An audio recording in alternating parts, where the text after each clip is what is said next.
100.1 Moose FM. I'm Dub. Very full studio right now. We have Ryan, we have Dan, we have Connor, all from Rose Prairie Romance. Good morning, fellows. Good morning. Good morning. Thank you so much for being here. You're here because your long-awaited sophomore album, I think I can call it. That's correct. Local Smoke is dropping in a couple weeks, and then you've got the album release party coming up at the Lido on the 26th, I believe. How exciting! Yeah, it's been a long time coming. It has been a journey, let's say that. Yeah, every time we try to make an album, it turns into something happens and delays us, usually 6 months to a year. Yeah. And this time it was wildfires. Right? There you go. We thought we were rolling, and then Mark's place almost burned down. And Yeah. we had to stop and restart. Yeah. Well, I mean, let's go to it then. I mean, the album's called Local Smoke. Had you had that name before this happened as an idea, or is that sort of, given sort of the environment we live in now, seemed like a great name for a rock album?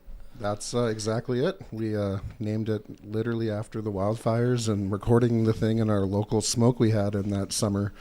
That never went away, it seemed like. Yeah, it was the last record we called Renovations because renovations slowed us down. Yeah. And yeah, this one's Local Smoke just because, yeah, in the middle of recording, we had to pack everything up, evacuate Mark's house and where we were recording. And geez, that set us back almost a year pretty much. Yeah. Wow. And did I miss it? Did you say some of his place burned down, or you had to then go back once you were allowed in? And Yeah. reset up literally everything, I suppose. Yeah, we had to start from scratch all over again. Oh man. So anything you had done, it was gone. Yep. Jeez. Wow. Well, there you go.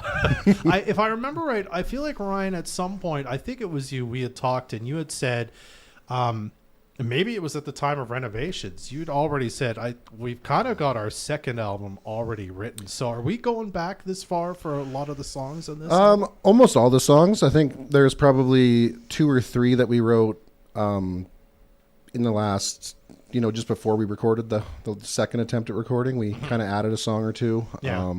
But half the album was wrote. Brooklyn, I think we pretty much had played it like 3 times before we recorded it. Yeah, Brooklyn was one of those like spur of the moment band beer nights where it just became a song in 20 minutes. Very cool. And then we just had to put it on the album. Yeah. Do you find then that does it take a long time to kind of compose a song for you usually, or is it just kind of between 20 minents and 1 year?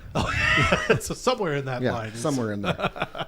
Yeah. Well, tell me a bit about sort of the style of this album. Do you think it's kind of what you heard on Renovations, or have you guys changed things? I think it's a little heavier, to be honest. Yeah. A little more refined. Dan actually didn't play on the last record. No. He wasn't. Our guitar player left the band after the first one, so it's a little bit different in that sense. We have a bit of an evolved sound, I'd say. Still the classic rock Rose Prairie Romance sound, but I think we just took it a notch up, just a little bit heavier. More melodic maybe. Yeah. And I mean, you mentioned having to sort of restart. Did you find that you made some changes between what you had started with, and did that lead to anything? Or I don't think so. No, we just had to do it. Right? I think we just had more time to practice between redoing it, so then it probably ended up sounding better. That's probably true. Yeah. Yeah. Are these songs people have heard before if they've seen your live shows? Have they been road tested, or is this kind of... Yeah, we've been playing. I think Brooklyn's kind of a newer one, but most of the others we've kind of played. I'm just thinking, I think we've probably at one point live played pretty much everything. Because there are some ones on here that we were playing before we recorded the last one.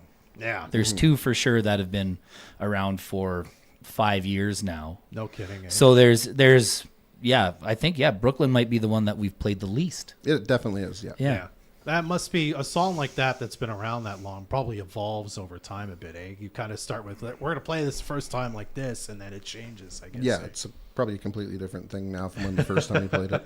I'm sure we could find a video or a sound recording of the first time we played a song like Ring the Bell to now, and it's a different world, I would think. Well, the other thing is, too, is that you get so much, and it could be a bad thing, too. You get too much time to think about it.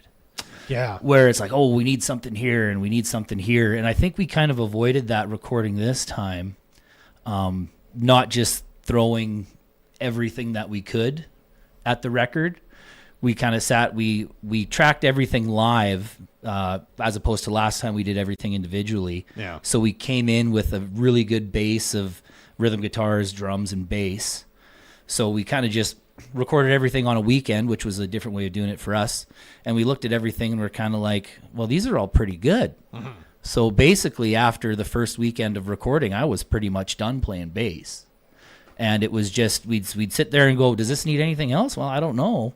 Mm-hmm. So instead of the last time we were like, oh, well, let's add this. Let's add another guitar. So some tracks on Renovations have 4 or 5 guitars on them, whereas this might have, Dan and Ryan and maybe an extra rhythm. Yeah. Just to kind of fill stuff out. Very cool. So it's very live sounding, I suppose. Yeah. Very cool. All right.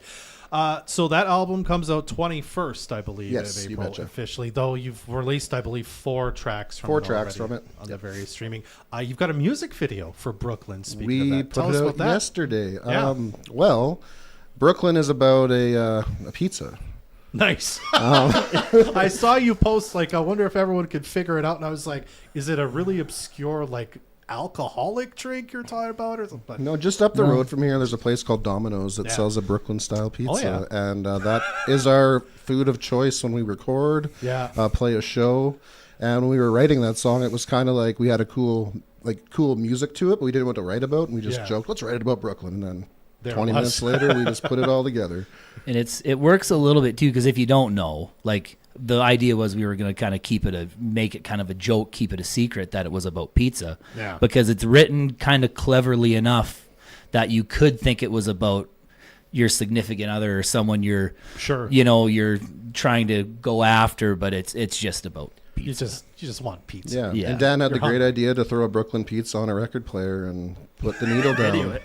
Yeah. And that's the video. And that's the video. Beautiful. I mean, you got to see that video and all the songs so far available streaming and all that good stuff. Now to the party itself on the 26th at the Lido. You, Ben Matchett, I'm screwing up the name now. Fine Line Livin. Thank you. Fine Line Livin, helping you guys out. Tell us about that party. It's a long time coming. Long time coming. It's going to be a really fun night. We're going to obviously have some support from those guys, and we're going to put on a really good show. Lots of energy. Ben's amazing. He's playing all the time. He runs the Peace Valley Folk Fest. He's been generous enough to donate a couple tickets to the festival that we're going to do as a giveaway. Ooh, how So exciting. if anyone decides to buy a ticket in advance, you're going to be entered into the draw for 2 tickets to Peace Valley Folk Fest. And Fine Line Livin' is kind of a makeup of Connor's old band and a few other guys. And my old punk band from 2008. Wow, we're going back a bit here. But very Are high you still energy. a member? Or are you doing No, okay, no, gotcha. no. But yeah, they're very high energy, lots of fun. So I think it's going to be a really good time, and it's at the right time of year where everyone's ready to get out from winter, and hopefully we got sun and no snow, and it's a fun night for all to be had. And I hope people are buying tickets. Awesome. All right. Well, thelido.ca to get your tickets or visit the box office. Give Brian a call, 250-785-3011. Though I guess he's not technically available today, but someone will answer the phone. New album release party. Awesome times for you guys. Anything else you want to say before I let you go today? There's our new album right Connor there. is holding up the album cover right now. If you're watching the video, if you're not, it's an amplifier on fire. It is an awesome album cover. What can I say? Guys, thank you so much for coming, and looking forward to seeing your show on the 26th. Thank you. Thanks, Dub.